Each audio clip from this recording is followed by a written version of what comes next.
اور جن کی اب ضرورت باقی نہیں رہی تھی ان سے حضور صلی اللہ علیہ وسلم نے صرف نظر فرمایا، اور فرمایا ساری بحث کو سمیٹتے ہوئے فرمایا کہ آخری بات یہ ہے کہ یقیناً تمہارے پاس اللہ کی طرف سے نور اور واضح کتاب آ چکی، اب اس کے بعد کسی نئی نبوت، کسی نئی کتاب کی کوئی توقع نہ رکھیں۔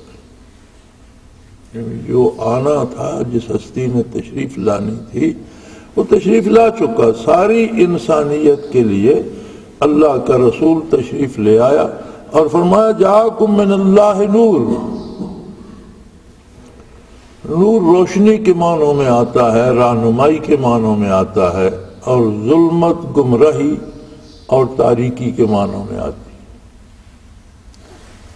یہاں ہمارے حضرات نے ایک نئی بحث چھیڑ دی کہ حضور صلی اللہ علیہ وسلم نور ہیں یا بشر ہیں۔ نوری مخلوق بھی ہے اللہ کی، فرشتے سارے نور سے پیدا کیے گئے اور سارے فرشتے نوری مخلوق ہیں۔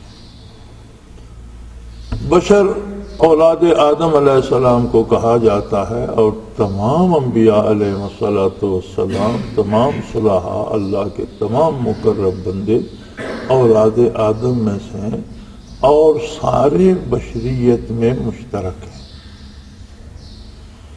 لیکن ہر فرد کی بشریت اپنی ہے۔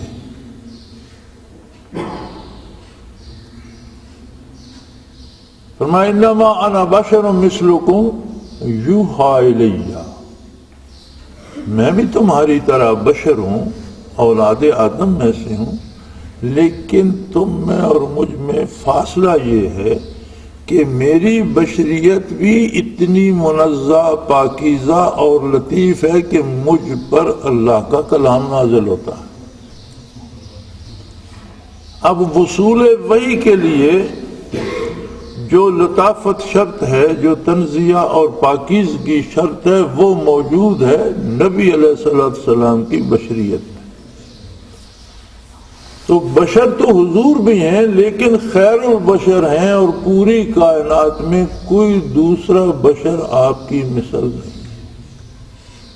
نوری مخلوق ہیں فرشتے، وہ حضور کے در کے خادم ہیں، نوری مخلوق آپ کی خدمت گزار ہے۔ نوری مخلوق تو در اقدس پہ بھی حاضر ہوتی تھی اور بعد وصال روضہ اطہر پہ بھی حاضر ہوتی ہے، اور روایات میں ملتا ہے کہ ہزاروں فرشتے دن بھر رات بھر کوئی لمحہ خالی نہیں ہوتا کہ فرشتوں کے گروہ در گروہ حاضر ہوتے ہیں روضہ اطہر پر، اور درود شریف پڑھتے ہیں، صلاۃ و سلام پیش کرتے ہیں اور واپس چلے جاتے ہیں، اور فرماتے ہیں کہ جو ایک دفعہ آئے ہیں قیامت تک ان کی باری نہیں آئے گی۔ فرشتے اتنی مخلوق ہے اللہ کی کہ جنہیں ایک دفعہ در اقدس کی حاضری نصیب ہوئی ہے، قیامت تک ان کی باری نہیں آنے والی، نہیں آتے رہیں گے۔ اب یہ اتنی جو نوری مخلوق ہے وہ تو حضور کی خادم ہے۔ حضور صلی اللہ علیہ وسلم کا کمال یہ ہے کہ آپ کی بشریت فرشتوں سے بھی لطیف تر ہے۔ فرشتوں کے سردار ہیں روح الامین، جبرائیل امین فرشتوں کے سردار ہیں،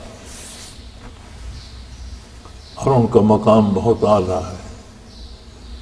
شب معراج رسول اللہ صلی اللہ علیہ وسلم اپنے وجود عالی سمیت، اس بشری وجود سمیت معراج پر تشریف لے گئے۔ سدرۃ المنتہا تک تو ساتھ رہا جبرائیل امین کا۔ سدرۃ المنتہا پر پہنچ کر انہوں نے عرض کی کہ یا رسول اللہ صلی اللہ علیہ وسلم، اس سے آگے میری جرت نہیں ہے۔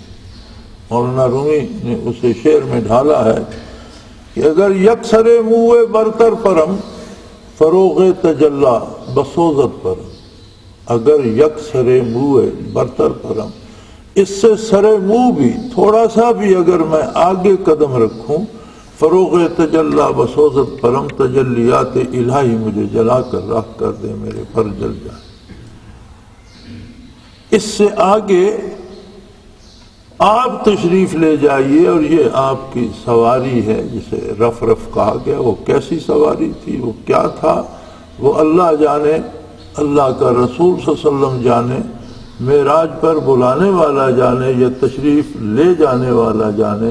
میں اور آپ اس کی تشریح نہیں کر سکتے۔ جو حضور صلی اللہ علیہ وسلم نے اس کا نام بتایا وہ رف رف تھا۔ وہ رف رف کیا تھا یہ اللہ کو معلوم ہے، یا حضور اکرم صلی اللہ علیہ وسلم۔ تو حضور وہاں سے آگے جہاں تک رب نے چاہا تشریف لے گئے۔ اب آپ کی بشریت بھی اتنی لطیف، اتنی پاکیزہ، اتنی منزہ ہے کہ نوری مخلوق کا سردار وہاں رک گیا کہ اس سے آگے کی جو تجلیات ہیں وہ میں برداشت نہیں کر سکتا۔ حضور صلی اللہ علیہ وسلم کی بشریت اس سے آگے چلی۔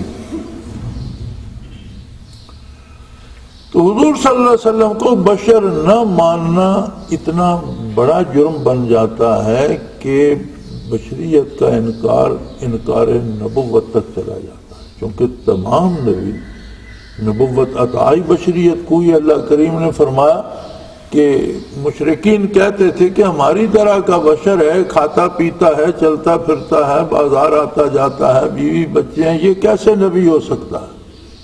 نبی تو کوئی فرشتہ ہوتا۔ تو اللہ کریم نے کتاب اللہ میں جواب دیا کہ اگر زمین پر فرشتے بستے ہوتے تو نبی بھی کسی فرشتے ہی کو بنایا جاتا، لیکن چونکہ زمین پہ انسان بستے ہیں اور فرشتہ نبی ہوتا تو انسان نہ تو اسے دیکھ پاتے نہ اس کی بات سن پاتے، تو اس سے کیسے استفادہ کرتے؟ پھر اگر وہ کوئی کام کہتا بھی تو وہ کہتے بھئی آپ تو فرشتے ہو، آپ ساری رات جاگ سکتے ہو، آپ روزہ رکھ سکتے ہو، آپ تو ساری عمر کچھ نہیں کھاتے پیتے، ہم کیسے روزے رکھیں؟ ہم کس طرح سے بار بار سجدے کریں، مسجد جائیں، ہمیں تو روزی کمانی ہے، آپ تو فرشتے ہو۔ بے شمار ایسی باتیں تھیں کہ اور ہم جنس استفادہ کرتا ہے، دوسری جنس سے استفادہ نہیں کر سکتا۔ فرشتے سے انسان کیسے استفادہ کرتے؟ فرمایا میں نے انسان ہی کو نبی بنایا ہے، اور یہ انتخاب میرا ہے، اس میں کسی کے مشورے کی ضرورت نہیں ہے۔ یہ لوگوں یہ تمہارے بس میں نہیں ہے کہ کسے نبی بنایا جائے یا کسے نہ بنایا جائے۔ اور اس بات کا بھی جواب دیا جو اہل مکہ نے کہا تھا کہ من القریتین عظیم، مدینہ اور مکہ کے شہروں میں سے کسی رئیس کو اللہ بنا دیتا، نبی فرمایا رئیس تم کہاں سے آ گئے؟ یہ بھی میری تقسیم ہے، کسی کو زیادہ رزق دے دیا، کسی کو کم دے دیا، یہ بھی میرے بنائے ہوئے ہیں، اس میں تمہارا کوئی کمال نہیں کہ تم رئیس بن گئے تو اب ہر چیز پہ تمہارا حق ہے۔ امیر و غریب اور روزی کی تقسیم بھی میں نے کی ہے۔